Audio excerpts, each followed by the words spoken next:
I know it's fucked up, but I tell you the truth. You know, everything's funny. Everything's funny till it happens to you.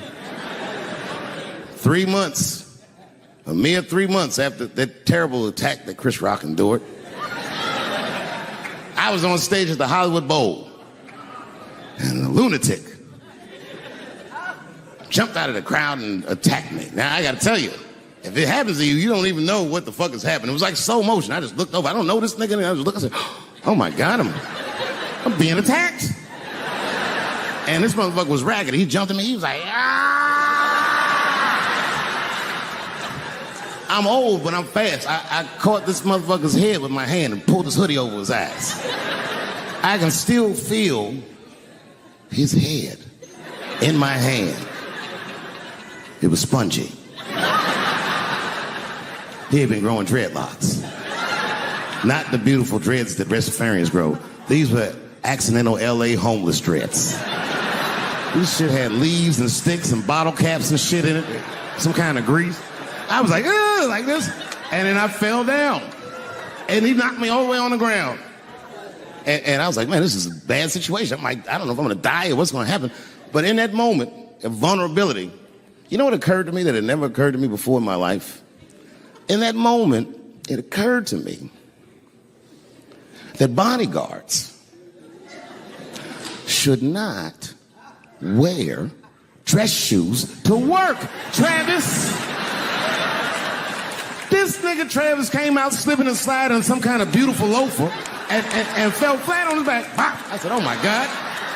Now both of us are down. I gotta handle this shit myself. So I popped that back, boom.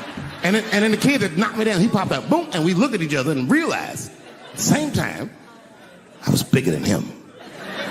And that motherfucker took off running. And I started to chase him, and I said, fuck him. And I picked the microphone up. So I'm gonna finish this show now. That's right.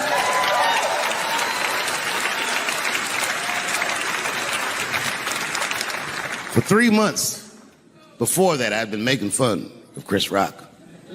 And people would ask me all the time. They'd say, Dave, what would you do if you were Chris Rock and Will Smith slapped you in the face? And to this day, the answer is the same. Well, I don't know what I would have done. I've never been in a situation that extreme. But I do know now what Will Smith would not have done. And that is enjoy the rest of his evening. Man, listen. We gave that kid a good while. We was whooping his ass. Not we, I mean, I was on stage trying to think of a joke to tell, but they was beating this nigga up right behind me. Everybody could see it. Everybody could see it. And I'm sitting up there trying to think of what to say. And I'm tongue-tied. Me, of all people, can't think of anything to say. Look at my karma. Just that moment. Of all the people in the world, Chris Rock walks from backstage, walks up to me in front of 20,000 people, grabs the mic out of my hands and looks at the crowd and goes, was that Will Smith? Man, motherfuckers fell out of their chairs laughing. I was standing there looking stupid. I was fucking furious because I'm thinking in my mind, nigga, this is my attack. You got attacked 3 months ago. Now you have jokes. So I snatched the mic back from Chris and tried to get one off, but my shit did not go good at all. I didn't know what to say. I was just like, it was a trans man. And the crowd was like, boo. It's LA, we like trans people, boo. I know, I felt so bad. I felt so bad. But I know why I did it. You'd have to be there to understand, but man, when that guy tackled me, it was like it's like a movie or something. You gotta picture this. Picture a famous person you like. Every famous person you could imagine was at that show. It was like the biggest night that Hollywood had ever seen. And when that guy tackled me, he cleared the bleachers. I had to watch the tape afterwards to know this happened, but as soon as he tackled me, Jamie Foxx was the first motherfucker that jumped out of the crowd. He was wearing a white cowboy hat like he knew this shit was gonna happen to him. Never seen this nigga in a cowboy hat before. And Jamie started chasing that motherfucker around like any given Sunday. And that kid was fast as shit, was juking and shaking, and he broke Jamie's ankles, and he just kept running. And then Jon Stewart from The Daily Show ran from backstage and jumped at this motherfucker like Super Jew. He was like, ah! And the kid seen Jon coming, so he jumped back, and Jon went flying that way. And this kid was fast, and then he turned around. He sees the emergency exit. He starts running for the emergency exit. Just before he got to the door, motherfucking Puff Daddy from Bad Boy Records jumped in front of the door. That nigga was like,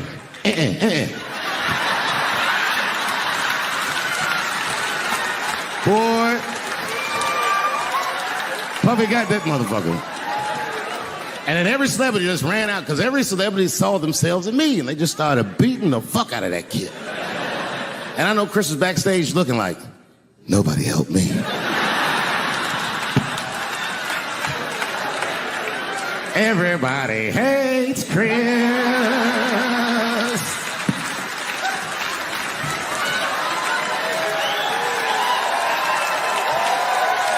Thank you. Thank you. I like not knowing what's going to happen. I like making memories. Sometimes I do all this crazy around my colleagues just so that they can tell their friends I did it. But rather than talk about myself, just briefly, I want to just talk about my genre. Stand-up comedy is an incredibly American genre. I don't think any other country could produce this many comedians. And unbeknownst to many people in this audience, I don't think there's opinion that it exists in this country that is not represented in a comedy club by somebody. Each and every one of you has a champion in the room.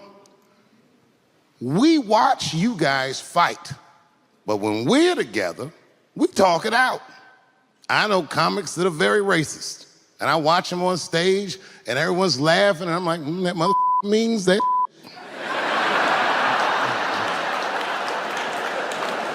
Don't get mad at them, don't hate them. We go upstairs and have a beer, and sometimes I even appreciate the artistry that they paint their racist opinions with.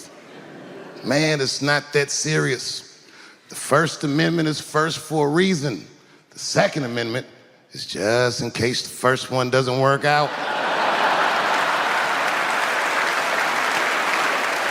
We gotta let some air out of the ball, man. The country's getting a little tight. It doesn't feel like it's ever felt in my lifetime. So tonight, I am honored that my colleagues are here in comedy and in music.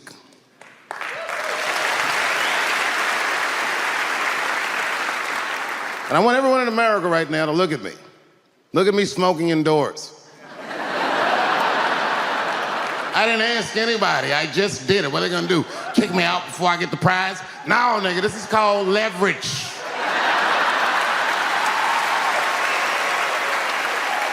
The thing that I liked best about tonight was that I saw so many people from different parts of my life, like friends that I grew up with here in DC, friends of mine from Ohio then and now, friends of mine from comedy clubs, all the musicians that blew my mind. You guys have no idea how you inspired me. I want to give a special shout out to my OG, Tony Woods. Miles Davis has a quote. It's one of my favorite. Miles Davis said so much cool shit, but one of the things he said I always loved, he said, it took me years to learn how to play like myself. You know, he would watch other musicians and he would try to play like Dizzy or Bird or all the guys who were great. Tony Woods was my Dizzy and Bird if I was a Miles. I was trying to play like you. You were the first person I ever saw do it absolutely right. You were fearless and you told the truth. There's something so true about this genre, when done correctly, that I will fight anybody that gets a true practitioner of this art form's way, because I know you're wrong. This is the truth, and you are obstructing it. I'm not talking about the content, I'm talking about the art form. Do you understand? Do we have an agreement? And what I really wanted to say tonight, and I'm glad I get the platform to do it, I'm gay. I am gay, and I can't wait to see what this does for my career, being gay like this. So many special shout-outs. One of the main architects of the comeback of the century, my brother and my mentor, the mighty Stan Lathan. I never dreamed that I would be able to work with someone as great as you. These last 5 specials, straight fire. I wouldn't want to do another special with anybody else but you. So eat your mother vegetables and live as long as you can, because we doing a few more of these bitches. Neil Brennan, your speech made me cry because it reminded me of all those hard days of work and all that money I never got for it. The other real special shout out I gotta make, because none of this would have been possible on any level without this person, is my mother. Mom. My mother. Mom. You have no idea what I put this woman through. If you had just given birth to me, that would have been more than enough. But the fact that she raised me and raised me well. We had a real oral tradition in our house. I knew the word griot when I was a little boy. A griot was a person in Africa who's charged with keeping the stories of the village. Everyone would tell a griot the stories, and they would remember them all so that they could tell future generations. And when they got old, they'd tell them to someone else. And they say in Africa, when a griot dies, it's like a library was burnt down. And my mother used to tell me, before I ever thought about doing comedy, she said, you should be a griot. And she'd fill me with every story of black life. You know, she's educated in African-American studies, and she would let me understand the context that I was being raised in, that I'm being raised in a hostile environment that I have to tame. By the time I was 14 years old, I was in nightclubs, mastering an adult world. It was terrifying. Crack epidemic was going on, and my mother would hear gunshots outside and be scared to death. Maybe it's my son. But early in my career, if you remember, Mom, you used to sit in the club with me. She'd do a full day of work. You'd be back there falling asleep, just waiting for me to go on. She would watch my show every night. Do you know how long that car ride is home?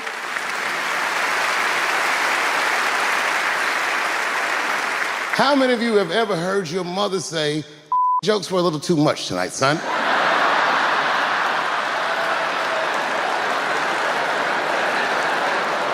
I was a soft kid. I was sensitive, I'd cry easy, and I would be scared to fist fight. And my mother used to tell me this thing, I don't even know if you remember, but you said this to me more than once. You said, son, sometimes you have to be a lion so you can be the lamb you really are. I talk this like a lion. I'm not afraid of any of you. When it comes word to word, I will gab with the best of them, just so I can chill and be me. And that's why I love my art form, because I understand every practitioner of it. Whether I agree with them or not, I know where they're coming from. They want to be heard. They got something to say. There's something they notice. They just want to be understood. Love this genre. It saved my life. So tonight, Mom, I would like to honor you in a very special way that I cannot do on my own. But because now I'm a man with great and influential friends, I'd like to ask my man Thundercat to come out on the stage. Thundercat, the Mighty Most Def. Washington, D.C., thank you very much for giving me a home and a place to start. Today is officially Dave Chappelle Day in Washington, D.C. The mayor declared it last night.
Okay. Before I did Killing Them Softly, when I was 22, HBO gave me the biggest opportunity of my life at that time. They gave me a half-hour special, but this shit was not like a special, you know what I mean? It was like, it was generic. It didn't even have a title. It was just Dave Chappelle. And I shot it in San Francisco at a place called Broadway Studios, which is on the second floor of a building. And beneath Broadway Studios is a nightclub. And the special was only supposed to be 30 minutes. And I got ready, I practiced, I did all the shit I was supposed to do. And the night that I taped, 20 minutes into my 30-minute set, I'll never forget this, music started blasting from the nightclub underneath. You could hear it real loud, and it fucked my whole show up, and I was devastated. I was a young man. I really believed in what I was doing, and I thought that my dream had been killed. So when I got off stage, I ran down the steps to the alley behind Broadway Studios and where the control trucks are parked, and I kicked that motherfucking door open, and I started yelling at all the producers. I was nobody in show business, just a guy that believed in us. I said, man, you fucked everything up. That fucking music, what the fuck were you thinking? And there was a guy who was a big-time producer, I ain't saying no names, and he stood up, and he said, hey, kid, sit the fuck down. He said, we didn't ruin anything. He said, we made a deal with that nightclub to not play music, and they didn't honor the deal. And I said, who didn't honor the deal? And he pointed to a guy. I'll never forget it. It was an old white man sitting in the Ford Taurus by himself. And he said, that guy right there.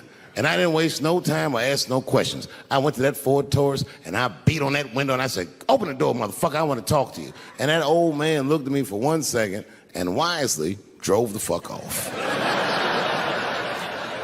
And left me in the alley cussing at anybody who would listen. And 2 minutes later, literally 120 seconds later, couldn't have been any more than that, the doors of the kitchen in the alley of that nightclub underneath Broadway Studios flung open.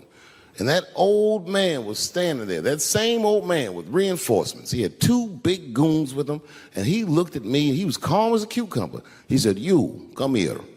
I want to talk to you. I didn't know anything about the streets at this age. But I found out later in my life that these men were Russian mobsters. And I don't know what you guys know about the Russian mob, but these are the niggas that killed Denzel in Training Day.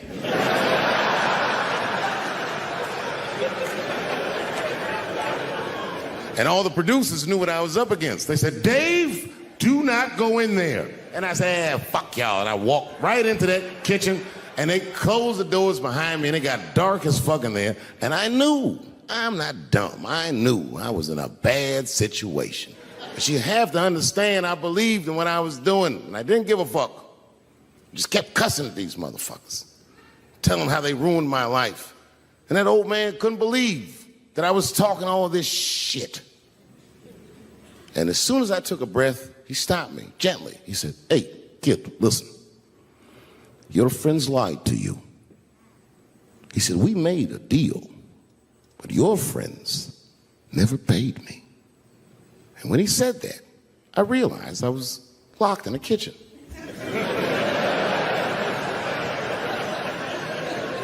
I realized he was telling the truth, which would make me wrong. And the very moment that I realized I was wrong, for the first time, I was afraid. You see, it's a funny thing if you believe you're absolutely right. You can get drunk off the feeling of how right you are. That's why gay people are so mean.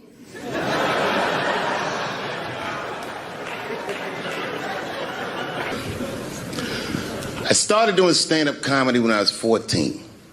I'll never forget the first time I was on stage.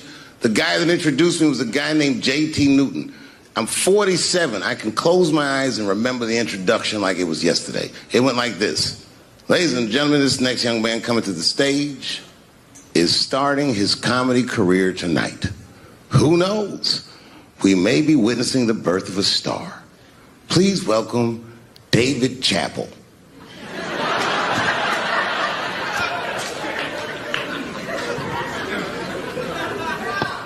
From the first time that I ever held a microphone, I was sure this was it. I knew I was home. I knew I had found my thing.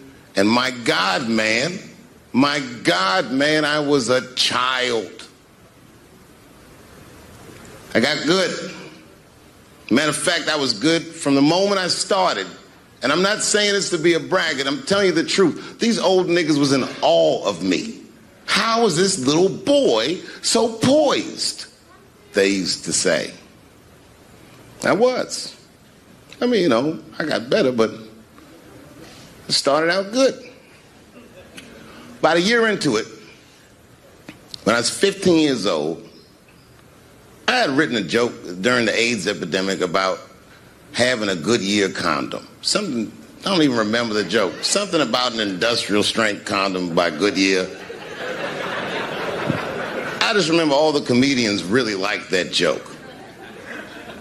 And there was an older comedian. And he came to me one night after the show, after he saw the joke, and he said, listen, I got an audition at another comedy club, and I was wondering, do you mind if I do that joke? I just want to borrow it. Now, I'm a kid. I don't know any better. I'm like, borrow it? Well, I guess, sure, if it'll help your career. I let him do the joke. And then weeks later, I was waiting to go on at a comedy club, and he went on before me, and he did the joke. And after the show, I pulled him aside and I said, hey, man, I don't mind you borrowing my jokes, but you got to give them back. He said, oh, I forgot to ask you. He goes, let me buy that joke from you for $50. And I said, man, I'd do it, but I'm just starting out. I need all the material I can get. The idea being that the more material I can accumulate, the faster I'll be able to make money for my work. I said, I can't do it. I want my joke back. I'll never forget this. Remember, I was a 15-year-old child. This guy was a grown-ass man. He stood up over me so I could see how big he was. And he said to me, really? I can just take it. And he did. I got scared because I was a child. But I never forgot that. I never forgot that. I was 15 years old. I'm 47 now. I think about this guy all the time. When I look at my own kids and I see how young and innocent they are, I can't believe someone did that to me. And I don't think about it every day because that was the worst thing that happened to me. I think about it every day because that was the first time that someone ever did that to me. But in my career, it has happened many, many times since where someone would intimidate me or scare me and take something that I believe was mine. I'll tell you another story. Now I'm 18 years old. I'm living in New York City, and I just finished my first road tour, which was a very difficult tour. I'll spare you the details. Now I'm back in New York, but my rent is paid, thank God. And I have $60 to my name, and a woman that I had met in Pittsburgh, a bad Dominican bitch,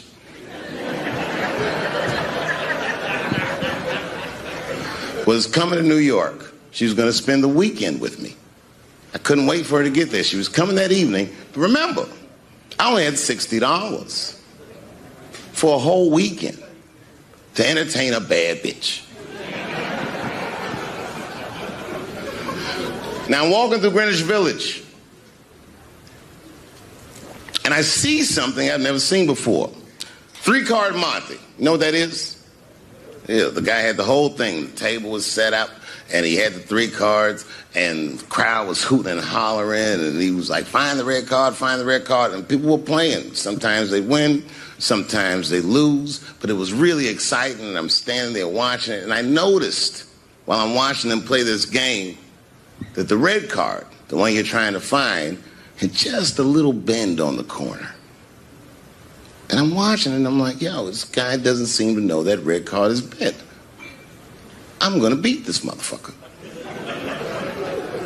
And I walked up to the table and I said, let me play a hand. And I put my last $60 on that table and he starts to shuffle and find the red card, find the red card. And I kept watching that bent card go around the table, make sure I kept my eyes on that bent card. And when he stopped shuffling and he said, find the red card, I pointed to it with confidence. Here it is right here. And he flipped it over and it was black. And he took my money. I couldn't fucking believe that. How did this nigga do that? Was that magic or sorcery? I was confused. So you know what I did? I sat there and I watched him for a real long time play the game. And I realized that all those people who was doing all that hooting and hollering and betting, my God, they were his friends. They were in on the whole thing. I felt so wronged. I felt so stupid. And then the next sucker came up to the table and was about to put his money down. And I said, fuck that, man. Don't put your money there. All these niggas is in on it. It's a trick. And when I said that, the guy that was dealing, and this motherfucker was huge, snatched me up by my collar. Feel how strong he was when he grabbed me. I was a skinny little guy. And he was gonna maul me. And the only reason he didn't, I'm sure, is because he saw the fear in my face. And that fear, he looked at me. I saw his eyes go from hard to soft. He softened. Then he looked at me like the way a father would look at a child. And he said to me, young man, don't ever come between a man and his meal. I never forgot that either. Most niggas would have to run the streets for years to learn a lesson that profound. It took me 2 seconds. Never get between somebody and their paper. Taking a man's livelihood away from him is akin to killing him.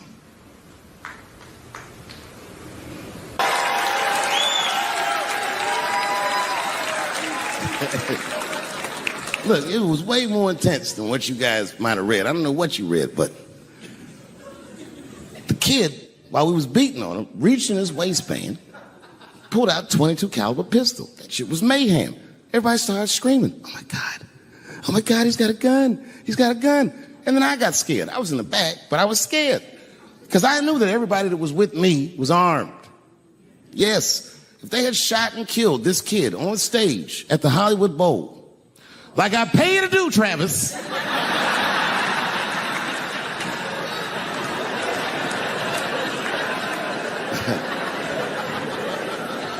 But Travis G'd up. Travis wrestled the gun out of the kid's hand, and then he took it like this and tried to chamber the round, and he couldn't. So he pulled the trigger, and it wasn't a gun. A knife blade popped out of the front. I guess this kid was gonna stab me. Some scary shit. So the next night, even though I didn't have a show, I said, I gotta get right back on stage. And I went and did a show. And someone in the audience screamed out, Dave, what happened with the attack? And I didn't know there was journalists in the room. All I said was that this nigga had a knife that identified as a gun. I got 6 more weeks of bad press for that joke. I didn't even do nothing to this nigga. That's not right. That was not right. And then the New York Post went to the jail and interviewed my attacker like he was some kind of hero. And I read that interview. It turns out the entire attack was my fault. Yes, I triggered him. I didn't mean to. I had done jokes about the homeless. It turns out this young man was homeless. And I mean, there's no way I could have known this. But I will say, for a homeless guy, this nigga had incredible seats.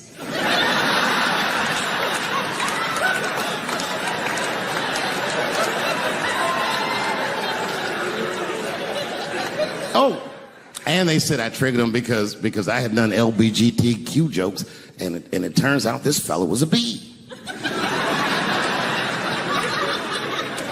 That was the headline in the article. It said, Dave Chappelle's alleged attacker is bisexual. I said, alleged attacker? This motherfucker definitely attacked me. I'll show you the tape. He's allegedly bisexual. I'm gonna need to see him suck somebody's dick before I believe the rest of this article.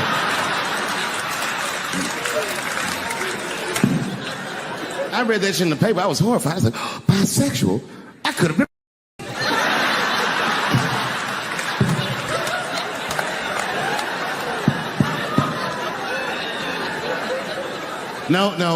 No, you know what though? It's not funny because after all that madness ensued, I went to the hotel room. I was by myself and I opened the door and my wife was in there alone. She was sobbing, like sobbing. I said, oh my God, what's wrong with you, bitch? Did you get attacked too?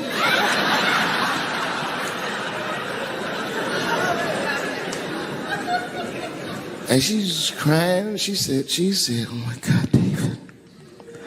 She said, if you had died tonight, me and the kids would have nothing.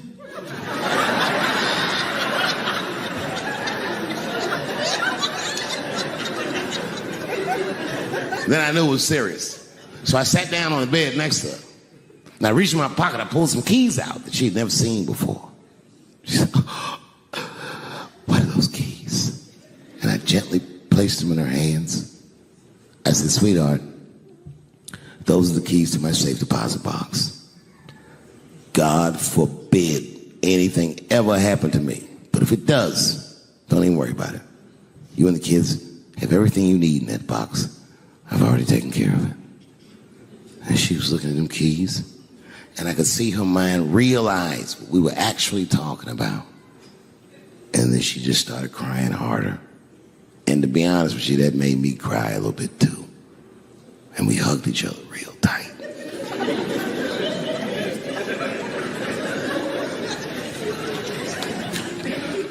Do you know this bitch looked in the box while I'm alive and well?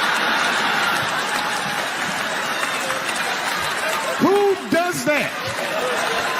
Oh my God. And then she was mad at me. She said, God damn it, David, I opened that box. I said, you did? She said, yes, I did. And there was nothing in there.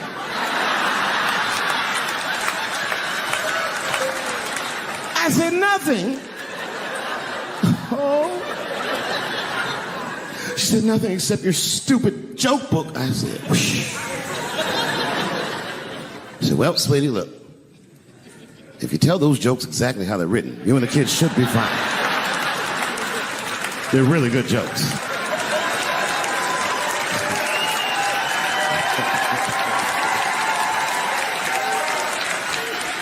She's like, good jokes? What is this shit? Come join me in my watery grave. No, you gotta roll your throat.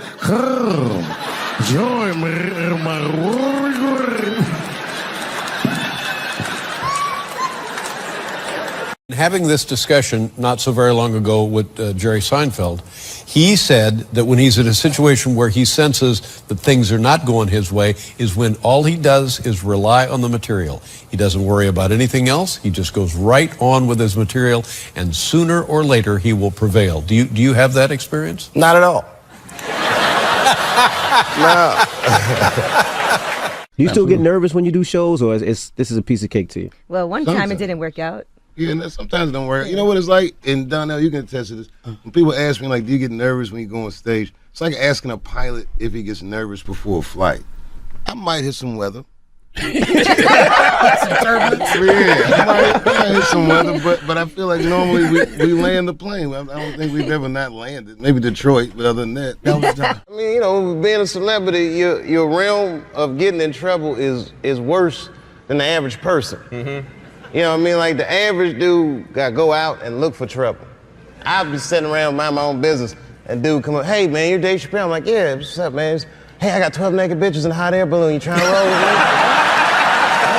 This game has gone off the rails. This is insane to have you do control of your show. I'm not losing control. I hope not. It's too late. It's too late now. Yeah, don't lose your show. Yeah, here we go. I feel very lucky that I got to know him. Mm-hmm. I feel like he's a very large part of the reason that I got to be successful. Like literally, he changed my life just by saying, "I fought Rick James many times." We were like, "What?" He fucked Rick James. Fought Rick James. Oh, I thought you said that too. Charlemagne, Jesus Christ! I don't know what accent that was. Whoa! I don't normally do this, but it was Jessica Simpson. I said, "Let me just see, what's going on." So I went up. I'm like, "Hi, Jessica Simpson." I didn't know what to say. I'm like, "My name's Dave Chappelle." I was like, I'm on TV too. Yeah. And she was like, "I know who you are." And I was like, "I knew it, bitch." I didn't say that to her. So did you go to a psychiatric hospital? In South Africa? Yeah. Who? I'm only asking because I need to ask. I gotta get people thinking, all right, who goes from America to Africa for medical attention? The reason most people have a show and then don't have a show is because they say, well, we don't want you to have a show anymore. But that wasn't the case here. The case here was I guess you said, I don't want your show anymore, and you took a hike. It's worse. Yeah. Well, now, are you tired of talking about it? It's 10 years, of course you're tired of talking about it. I don't talk about it. It's like, I just, listen, here it is. Technically, I never quit. I'm 7 years late for work.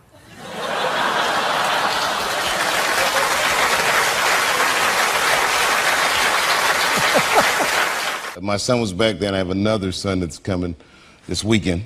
Oh yeah? Yes, we're gonna have a swell time. Did they enjoy living? Did they enjoy living in Ohio? Yeah, they don't know any different. Like they love it. They, He didn't mean it like that. He didn't mean it like that. I sat back down. As a matter of fact, I was finishing my soup up, and she was leaving. This was crazy. She came up to me as she was leaving. She was like, "Bye, Dave Chappelle. It's nice to meet you." And she gave me some sugar, just a little. She gave you a kiss? Yeah, which was crazy. Cause I opened my mouth a little bit. I was in Portland, Maine. Mm-hmm. Oh, do you remember that? And, yeah. And I was walking in the mall, and I guess you guys had been there an hour before me, so they just thought I was like a lost route. They were like,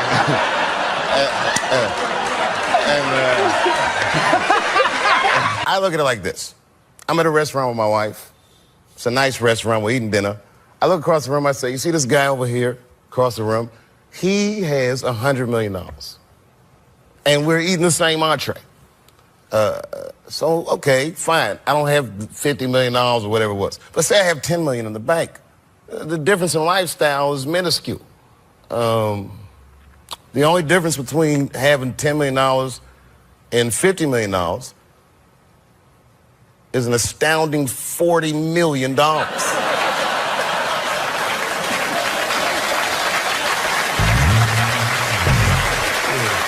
old were you when you started? I was 14. Your mom let you go gig at 14? She used to have to take me in the beginning. I can't really say it on television. She would critique my act on the drive home, which was a very long ride. You don't want to hear your mom say, like, those jokes need to be cut and all that stuff. I saw your baby, very nice. Baby's, how old's the baby now? He's 18 months now. Oh, that's very cool. He can't quite talk yet, but that's what I'm waiting for. Yeah. For him to talk. Yeah. Because whenever you ever had a conversation with a guy that lived in your balls, you know?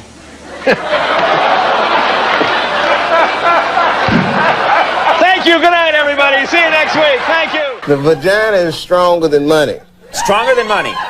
Yes, if I could, I'd put one in my wallet. I would get a whole new wardrobe.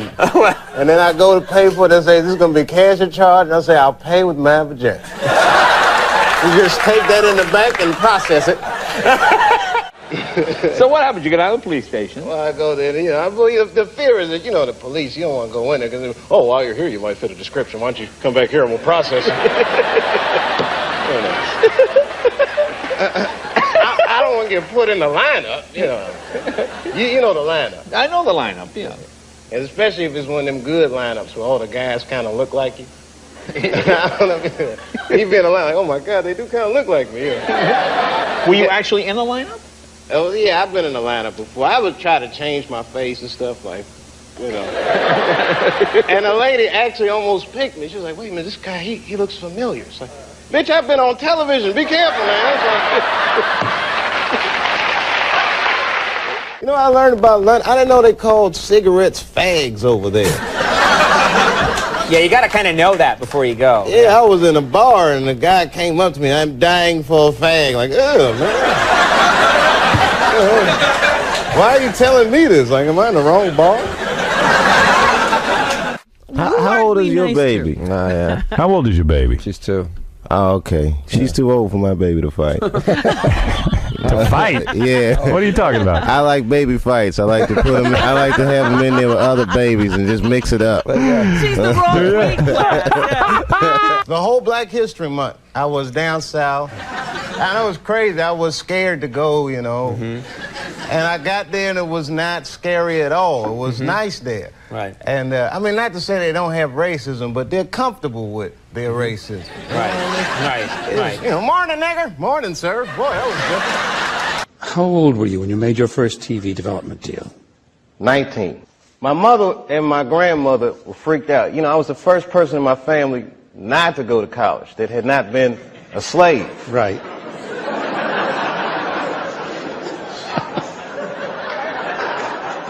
So I was really breaking from tradition, and it was like a graduation lunch we were having, and they had my dad come and talk to me, and my dad takes me outside, and he's like, listen, and this is some advice that applies to all you acting students.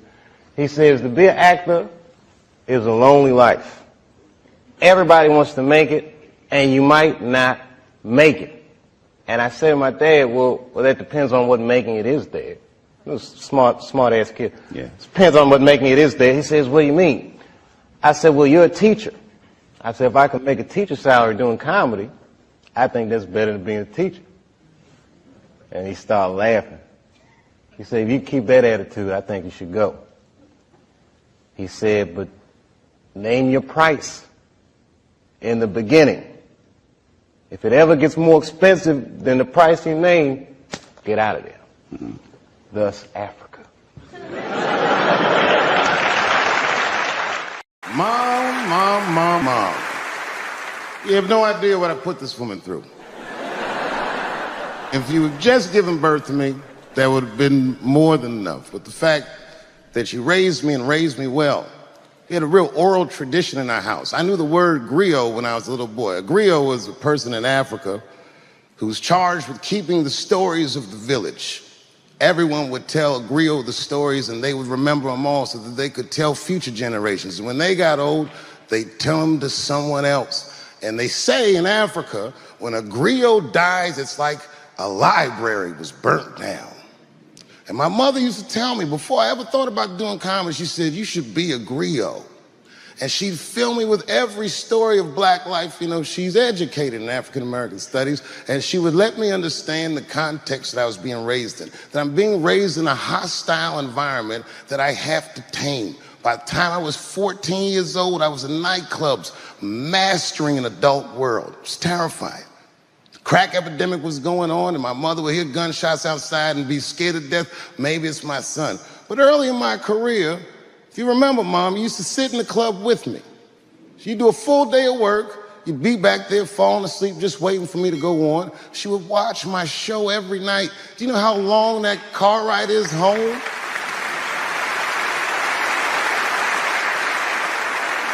How many of you have ever heard your mother say, pussy jokes were a little too much tonight, son?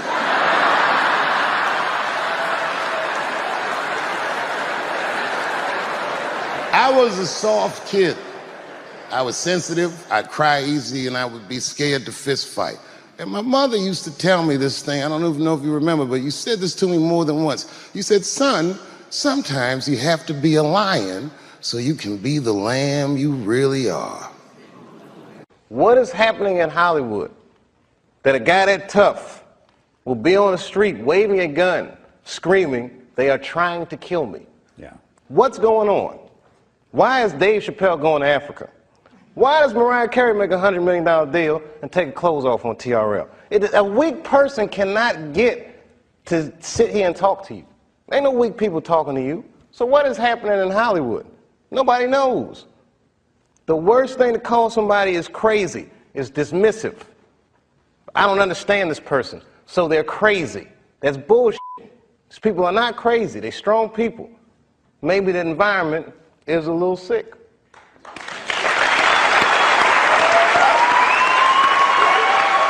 I gotta tell you something, and I don't talk about it often. Have you ever worked all your life for something and have it not work out? That happened to me. It was tough. Think about it. I was gone for 12 years. It's not a little bit of time. It was hell. I watched other niggas that I knew become very famous. I watched the world go on without me. I mourned the loss of it, and after a while, I didn't care. Coming back was terrifying. I understand what I am. I really do, more than anybody. Like when they write about me in history, I'll be dead reading it like, yeah, I knew they'd say that. I swear to God, this might be the noblest of professions. Robin Williams had a bar that I loved. He said, comedy is the only job you can have where you can use everything you know. And that's true. You can use more than you know. You can use what you think. Use it. Don't be afraid. Don't let these bitch-ass niggas button your lip. I watched one of these nature shows one time, and they were talking about how a bushman finds water when it's scarce. And they do what's called a salt trap. I didn't know this. Apparently baboons love salt. Okay. So they put a lump of salt in a hole, and they wait for the baboon. The baboon comes, sticks his hand in the hole, grabs the salt makes his hand bigger, and he's trapped. He can't get his hand out. Now, if he's smart, all he does is let go of the salt. Baboon doesn't want to let go of the salt. Then the bushman just comes, takes the baboon, throws him in the cage, and gives him all the salt he wants. And then the baboon gets thirsty. The bushman lets him out of the cage. The first place the baboon runs to is water. The bushman follows him, and they both drink to their fill. And in that analogy, I felt like the baboon. But I was smart enough to let go. I think that America needs an honest discourse with itself. It's like the greatest country in the world by default. You know what I mean? But we could actually be the greatest country that ever existed if we were just honest about who we are and what we are and where we want to go, and if we learn how to have that discourse. Things like racism are institutionalized. It's systemic. You might not know any bigots. You feel like, well, I don't hate black people, so I'm not a racist. But you benefit from racism just by the merit of the color of your skin. There's opportunities that you have. You're privileged in ways that you may not even realize because you haven't been deprived in certain ways. We need to talk about these things in order for them to change. I do the show. I walk down the street, black people like it, white people, the generations, it doesn't matter, because it needs to be talked about. It's like the elephant in the living room that nobody says anything about. So when the Bigsby thing came out, there was a lady from Texas that called Comedy Central, I mean, damn near 100 times. She was furious with me. I wasn't mad at her for being mad at me. It's like, okay, that's good, you know. Not good that she's mad at me, but she's entitled to her opinion. And maybe she's right. I don't know. I just thought it was funny. That's what I did. I'm a comedian, man. That's how I look at the world, and that's what I'm spitting out. So I don't judge people or not like people for thinking. People that I love tell me I go too far sometimes. Maybe I went too far, but I did it. You know. And plus, the only way you know where the line is to cross it. And I think that what is life if nobody's crossing the line? You just want to try to be on the right side of history, and sometimes what's going on in the immediate present is not as important as the long term. The truth is permanent, and then everything else will fall by the wayside. I want to say one thing today just made me think about. For all the things that I've done, I'm most renowned for what I didn't do. I've made decisions in my career that a lot of people have called insane. 2004, had $50 million deal on the table, and in a crisis of conscience, flipped the table over and walked away. Went to South Africa. Everyone said I was running away from the money. That is not true. In fact, I still want that money.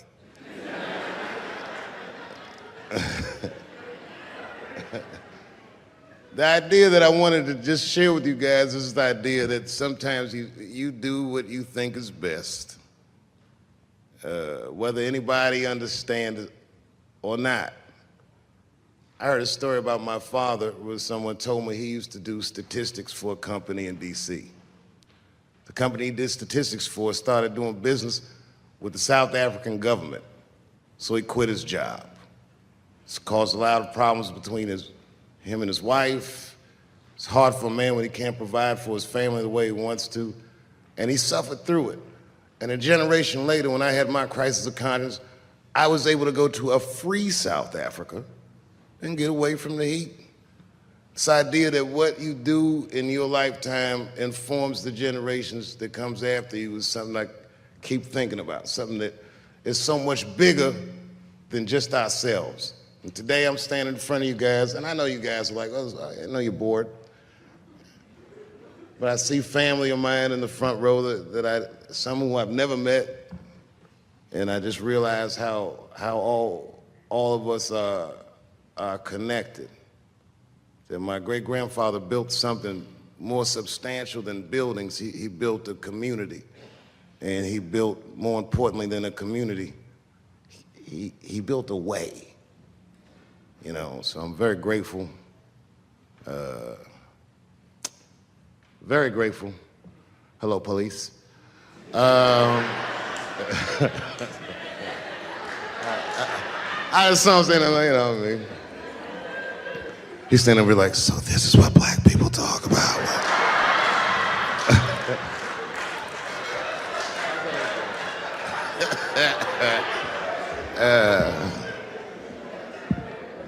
I just want you guys to remember, you know, that right now there's this thing where ethics aren't what they used to be. This idea that people are trying to replace the ideas of good and bad with better or worse. And that is incorrect. You gotta keep your ethics intact because good and bad is a compass that helps you find the way. And a person that only does what's better or worse is the easiest type of person to control. They are a mouse in a maze that just finds the cheese. But the one who knows about good and bad will realize that he's in a maze. So, that being said, I just hope that all of you guys transcend whatever you see as your obstacles and that you live outstanding lives and that you stay connected to your communities because you have so much power there, and that you grow your communities and you diversify your communities, and that you don't let anybody tell you you can't or to be afraid. It's okay to be afraid because you can't be brave or courageous without fear. The idea of being courageous is that even though you're scared, you just do the right thing anyway.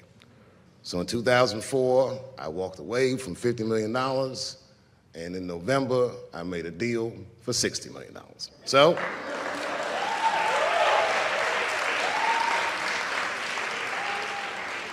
although I am not the most famous comedian of my time, I would like to know what their great-grandfathers did. I'm very proud today. Thank you very much.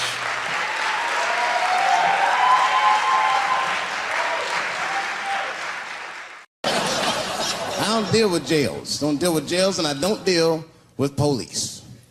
My house got robbed in New York. I didn't even call the police.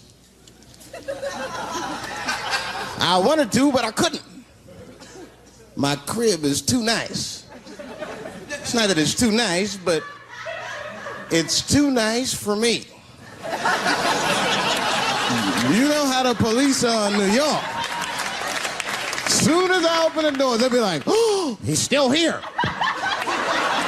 Open and shut case, Johnson. Apparently, this black guy broke in and hung up pictures of his family everywhere. Never seen anything like it.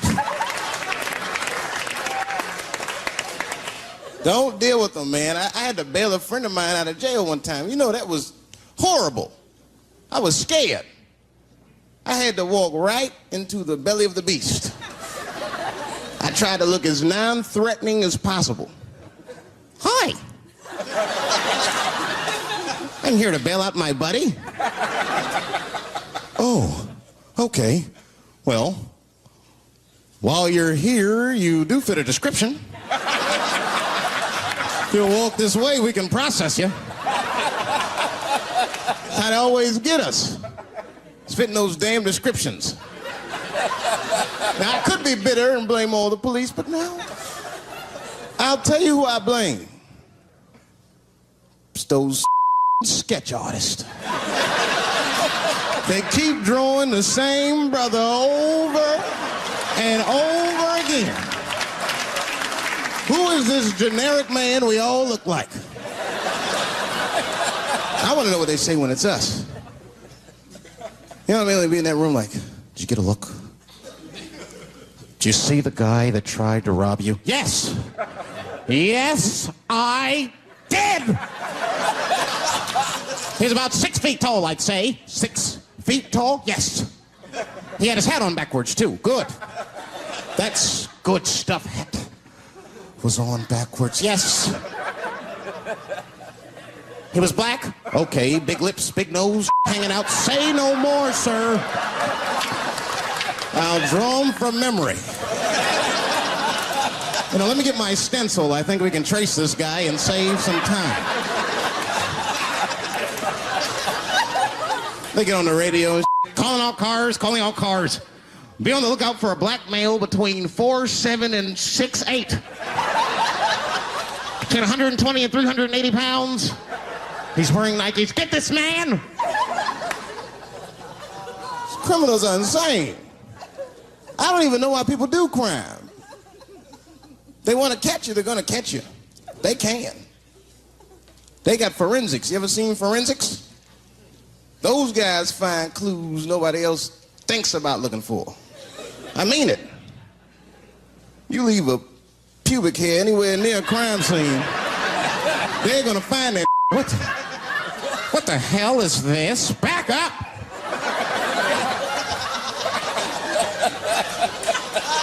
We got a match.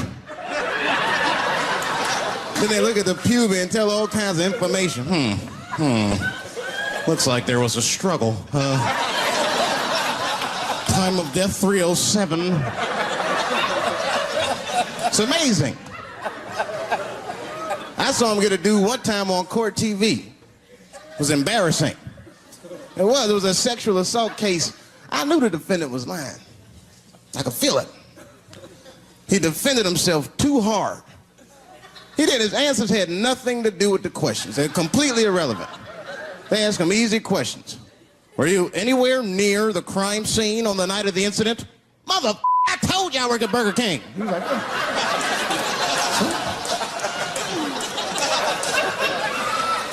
that went on for hours.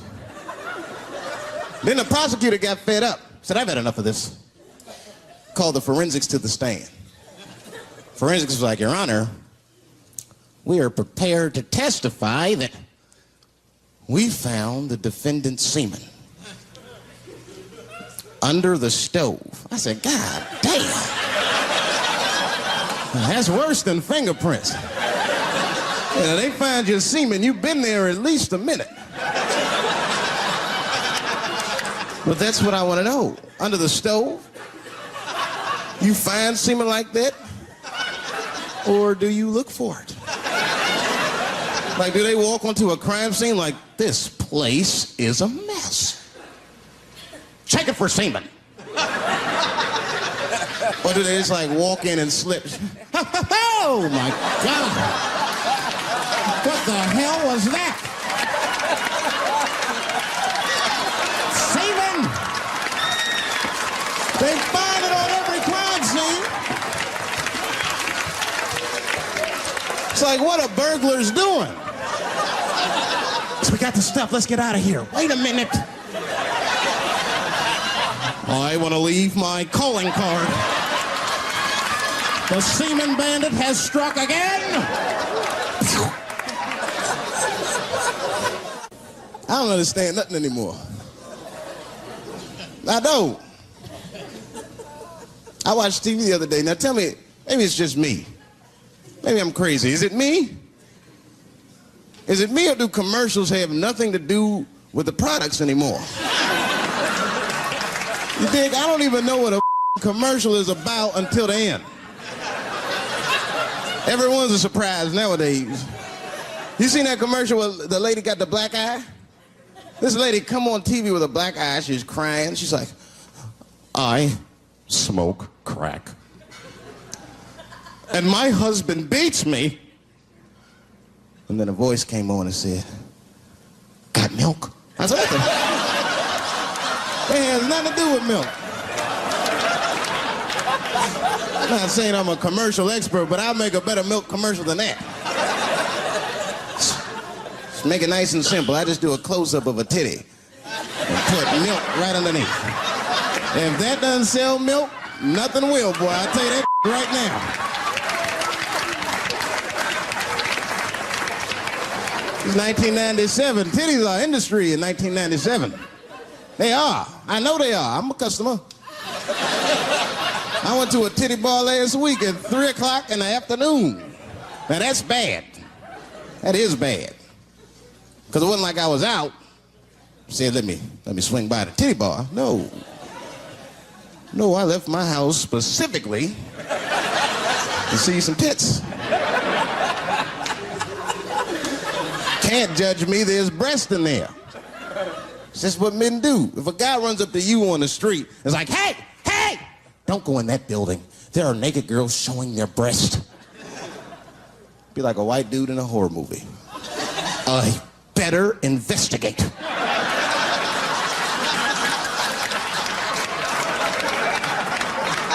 I'm gonna want to see for myself. Titty bar's a weird place. I'm not saying it's a good place to hang out. I go there every once and then. But it's a weird place. They got weird morality. One time I walked in titty bars, all these guys coming in, right? Out of all these dudes, the bouncer picked me out the crowd, started yelling at me. Hey, hey, hey, buddy, sir, you want to take your hat off? Huh? It's disrespectful to the ladies. Yeah, I can shove a 20 up her, but I better not have a hat on when I do it. Oh, sorry about that, buddy. Here you go, Bubbles. Forgive me for the hat thing.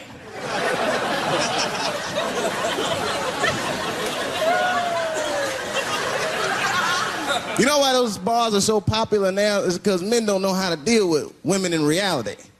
So sometimes we got to take the fantasy road. The reality of the situation is very grim. Women have made a lot of progress in a short period of time, man. It's changed everything. Can't deal in relationships anymore. I broke up with my girl. I'm out of Shawshank. I'm free. I don't want to go back. Couldn't even argue with her. You should be able to argue. If you have an issue in a relationship, you should be able to argue that issue out, right? But see, ladies, you got to stick to the issue. You guys take arguments everywhere just to win them. That's why nothing ever gets done. You be arguing about the dishes, baby. Baby, could you wash your dish at least before you put it in the sink? Premature ejaculator? Damn it. You know, why you gotta bring that up? I don't even believe in that. I don't. If I man, it was right on time. That's the way I see it.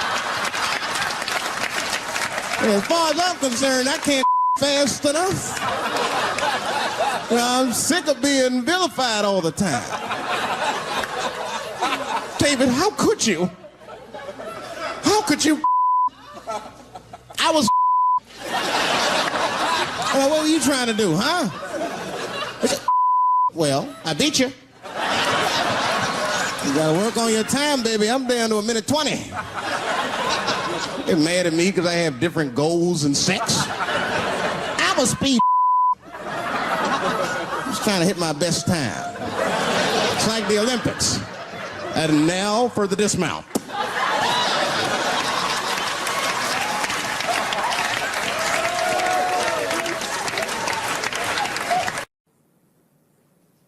I'll tell you what happened, but I can't say it directly.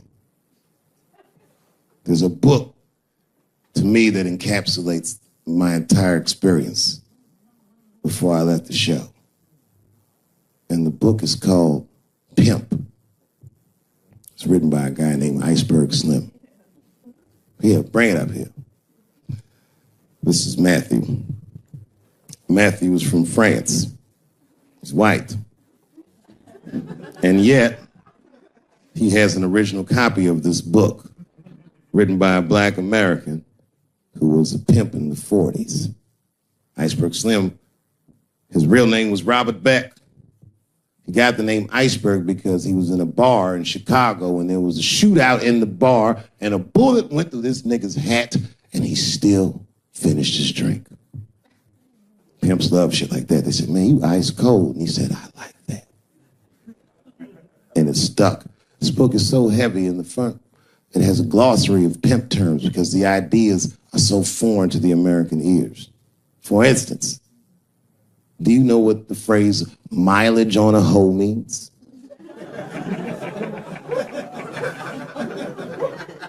Of course you don't. Mileage on a hoe is a very wild concept. It means that pimps understand there's a finite amount of bad shit a person can do before they'll lose their fucking mind. And a good pimp can look at a woman that he's never seen before and call it, she's good for 500 fucks. That's her mileage. Anything over that, that bitch is gonna spill. They do it to you. Why the fuck you think most of us work from 9 to 5? 9 to 6 might kill a bitch.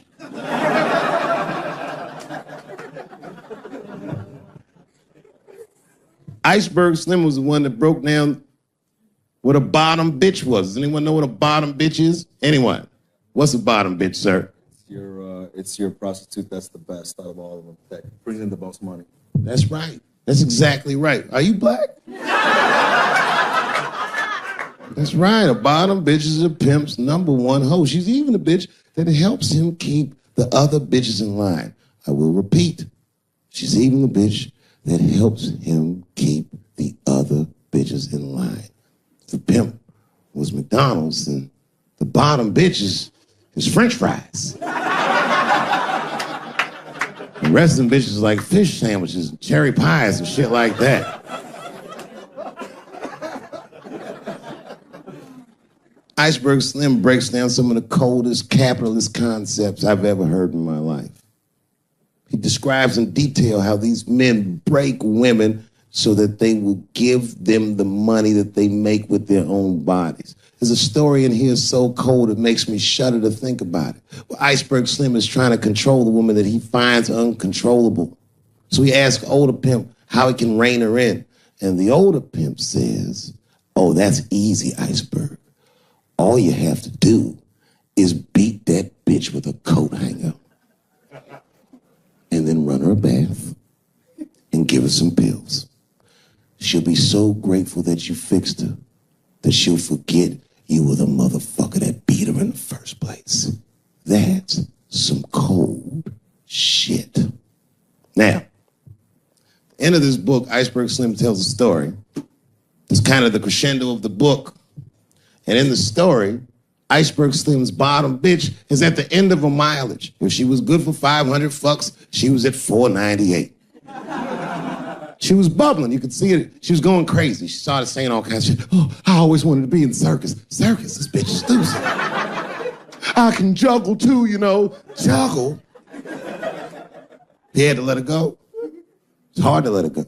A bottom bitch go. And he wasn't ready to let her go because his organization couldn't handle losing her. But she didn't know that. She didn't know how important she was. So what he did was he called her to a diner. He said, look, bitch, you and I gotta part ways. She said, fine, motherfucker. I don't need you anyway because I know somebody at Ringling Brothers. She's like, all right, bitch, whatever. I got one last trick for you. It's a big money trick. You do this for me, you get paid, I get paid, and we go our separate ways. He said, fine, motherfucker, what do you want me to do? He said, okay, there's a guy in that hotel across the street. He's waiting for you in room number 7. I want you to go over there and I want you to fuck him. But before you do, I need you to put some of this stuff in his drink. And then he's gonna fall asleep. When he does, there's a briefcase on his bed. Bring the briefcase to me. That's the trick, bitch. Can you handle it? She said, fuck yeah, I can handle it. And I can't wait to get rid of you. She ran outside, jumped on a unicycle and pedaled across the street. An iceberg washer, he was like, man, she's pretty good. Man, if I never jerked off in the face, maybe she would have been in the circus right now.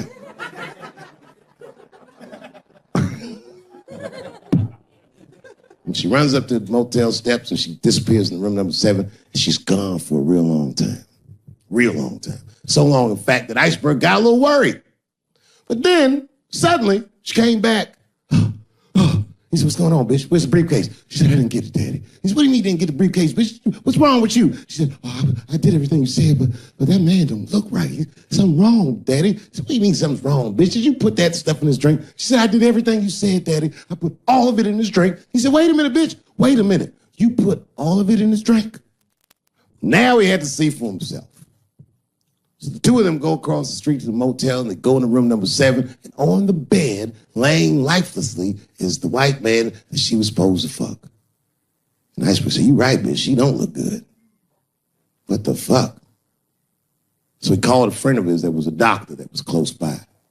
And the doctor came in, gave the guy a thorough examination and told them both what was obvious. Slim, this motherfucker is dead. Oh, God, Daddy. Oh, no.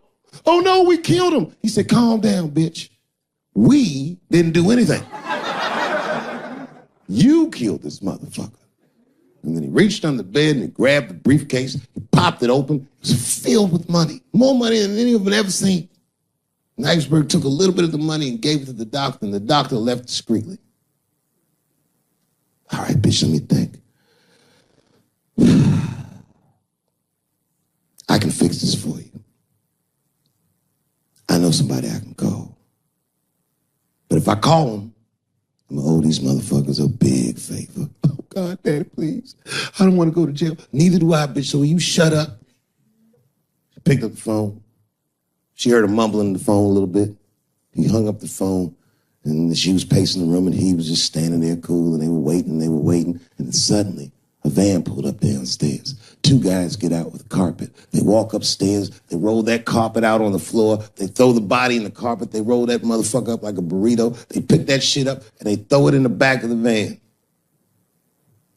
They come back up, and Iceberg opens the briefcase again and gives them a little money. He says, I'll get in touch with you guys later. They say, you're not going to get in touch with us at all. We'll find you. He said, whatever, nigga. And they bounced. Oh, God, Daddy, oh, God. He says, relax, bitch. Listen, we getting the fuck out of here. You go downstairs, you get the car. We got to leave separately. She went, she got the car.